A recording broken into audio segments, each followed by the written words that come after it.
नमस्कार। आप देख रहे हैं छोटे मुखिया न्यूज। अभी हम अलीपुर हट्टा में हैं और सरपंच साहब के यहाँ हैं। अभी जो ज़मीन सर्वेक्षण होना है जिसमें वंशावली का बहुत ज़्यादा चर्चा है, तो हम जानते हैं सरपंच साहब से कि वंशावली क्या है और इसकी ज़रूरत क्यों है। बताइए सर। वंशावली जो अभी बन रहा है, जमाबंदी सर्वे के लिए। सर्वे इसलिए किया जाता है जो कि पूर्वज का ज़मीन है, पूर्वज के नाम से है और वो व्यक्ति मर गए हैं, तो उनका नया वंशावली जो जीवित हैं उनके लिए बनाए जाते ताकि पूर्वज के नाम से ज़मीन उनके नाम पर है जो जीवित व्यक्ति हैं। इसीलिए सर्वे किया जा रहा है और उसमें वंशावली की ज़रूरी पड़ता है। तो वंशावली जो है से सरपंच साहब के यानी ग्राम कचहरी के माध्यम से भी बनता है। जो प्रधान सचिव जो बिहार सरकार के जो प्रधान सचिव जो मिहिर कुमार सिंह हैं उनके द्वारा जो लेटर निकला था उसमें बोला गया था या लिखित में है, जो आप एक फॉर्म आता है 6 पेज का, उसमें आवेदन करके और फिर शपथ पत्र के साथ पंचायत सचिव के यहाँ जमा करना है और पंचायत सचिव जो है वो जांच पड़ताल करके अनुशंसा करके ग्राम कचहरी सचिव को ट्रांसफ़र करेंगे और ग्राम कचहरी सचिव का काम है जो उसको जांच पड़ताल करके 1 सप्ताह के लिए अपने ग्राम कचहरी के नोटिस बोर्ड पर रख दिया जाए ताकि उस पर कोई आपत्ति तो नहीं है वंशावली पर। अगर आपत्ति अगर आता है तो ग्राम कचहरी के जो सरपंच साहब होते हैं उसका निराकरण करेंगे। अगर आपत्ति अगर नहीं आता है तो उस वंशावली को उतार के और वंशावली बना के फिर यहाँ से सरपंच साहब से साइन कराएंगे ग्राम कचहरी सचिव और साइन करा के फिर भेज दिया जाएगा पंचायत सचिव के यहाँ, तो वहीं से उनको डिस्ट्रीब्यूट करना है। जमा कहाँ करना है? सचिव के यहाँ ही? सचिव के यहाँ ही जमा करना है। फिर मिलेगा कहाँ?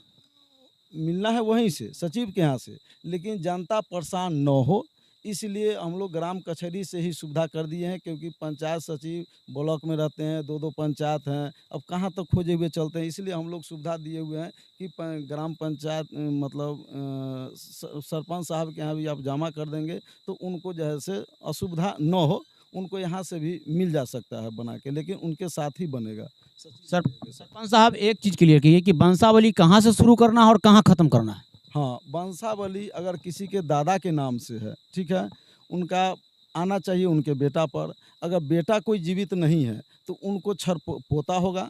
पोता में भी अगर जीवित नहीं है तो उनके जो नीचे जो पीढ़ी होंगे, जैसे कोई मान के चलिए उनके पिता है, मान ले ऊपर से अगर नीचे आइएगा तो पोता है, पोता के पोता अगर नहीं है तो उनकी पत्नी है, तो पत्नी पर ही जमाबंदी आके रुक जाना चाहिए।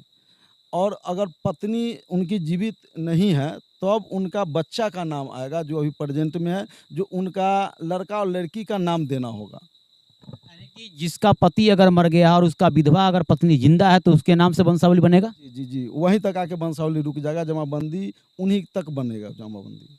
अभी जो पंचायत में चल रहा है, जो अमीन है उसके द्वारा कि भाई वंशावली आप वार्ड से भी बना कर दे दीजिएगा, सेल्फ अटेस्टेड करके भी अगर दे दीजिएगा, या सरपंच के यहाँ से दे दीजिएगा और पंच के यहाँ भी से अगर देते हैं तो वो मान्य है। कहाँ तक किए जाए?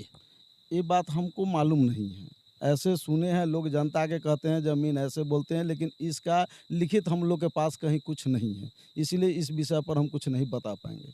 लेकिन अगर ऐसा स्व घोषणा अगर लिया जाता है ऑनलाइन, जो सर्वे होता है उसमें अगर दिया जाता है तो उसमें बहुत सारी कमी महसूस होगा और बहुत ज़्यादा गड़बड़ होगा उसमें, क्योंकि हम दूसरा टर्म से सरपंच है, जानते हैं जो हम वंशावली जो बनाए हम जांच पड़ताल करके ही बनाते हैं, और स्व घोषणा करके जो देगा उसमें जनता के भी कष्ट होगा और प्लस जो अमीन सर्वेयर हैं और सरकार जो बंदोबस्ती पदाधिकारी है उनको भी माथापच्ची इसमें बहुत ज़्यादा करना होगा, जो हमको जो अपना अनुभव है।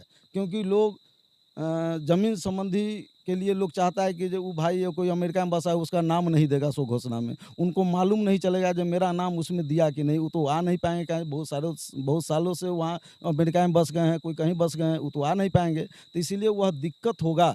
अगर स्व घोषणा अगर दिया जाए वंशावली बना के तो उसमें दिक्कत होगा।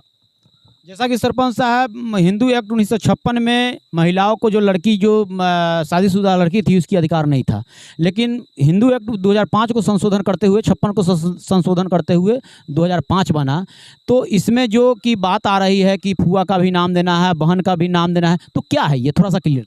उसमें बहन का नाम देना है, फूआ का नाम नहीं देना है। जिस तरह हम वंशावली अगर बना रहे हैं, हमारे बाबूजी अगर जीवित हैं, तो बाबूजी के अगर 5 बहन हैं, तो वो अगर 2 बहन अगर मर गई या 3 बहन मर गई, 2 बहन बची बची हुई है, अगर एजेड आदमी है, तो उनका नाम देने की ज़रूरत नहीं है।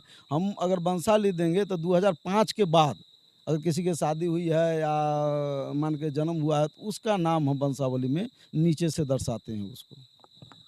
चलिए, बहुत बहुत धन्यवाद सरपंच साहब। जैसा कि आप सरपंच साहब की बात आपने सुना कि ये स्पष्ट तौर पर है कि अगर स्वलिखित स्वघोषित अगर वंशावली अगर दिया जाता है तो निश्चित तौर पर गड़बड़िया का चांसेज है, जिसमें बहुत सारे लोग हैं जो बाहर रहते हैं, जैसा सरपंच साहब का कहना है, और इनकी जो अनुभव अपना शेयर किए, 10 साल का अनुभव शेयर किए हैं, इनमें इनका कहना है कि जो आदमी बाहर रह रहे हैं निश्चित तौर पर उसका नाम नहीं दिया जाएगा और बहुत सारी गड़बड़ियाँ इसमें आएगी। लेकिन इनके पास जो सरकार का लेटर आया है, वो जो सचिव है वो उसी के आधार पर ये वंशावली माने देंगे, जैसा सरपंच साहब कह रहे हैं। धन्यवाद।